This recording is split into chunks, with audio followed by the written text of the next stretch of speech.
Right. आपल्या समोर एक प्रश्न आहे. ए व बी यांनी अनुक्रमे 4,000 रुपये व 5,000 रुपये गुंतवून एक व्यापार सुरू केला असं आपल्याला सांगितलं. वर्षाच्या शेवटी त्यांना एकूण 27,000 रुपये नफा झाला तर त्यामध्ये ए चा वाटा किती असं आपल्याला विचारलेलं आहे. असा प्रश्न ज्यावेळेस विचारलेला असतो त्यावेळेस त्याला सोडवायचं कसं पहा. आपण सांगतो ए चे पैसे किती आहेत पाहायचं.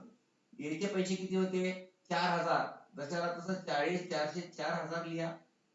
बी चे पैसे आपल्याला विचारलं 5,000, हे आपण जशाला तसे लिहा. आता इथेच आपल्याला यांच्या पैशाचं प्रमाण करायचं असतं. प्रत्येकाचे 3-3 शून्य कट केले म्हणजे आपल्याला काय मिळालं, त्यांची गुंतवणूक ही 4:5 आहे. आता 4:5 जर असेल तर आपल्याला एक सूत्र वापरायचंय. आपल्याला ए चा वाटा विचारला, ए चा वाटा बरोबर ए चा अंक भागाकारात दोन्ही अंकाची बेरीज म्हणजे या दोन्ही प्रमाणाची बेरीज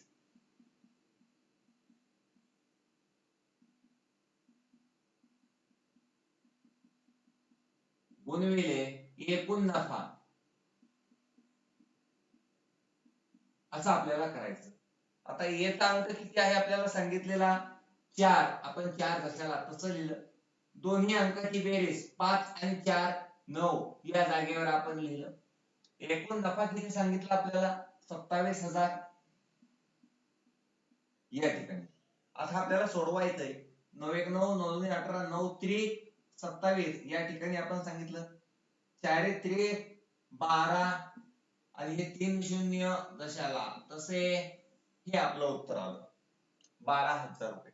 अशा पद्धतीत अशा प्रश्नांना आपल्याला सोडवावं लागतं. काही शंका असेल विचारा. चला घ्या लिहून.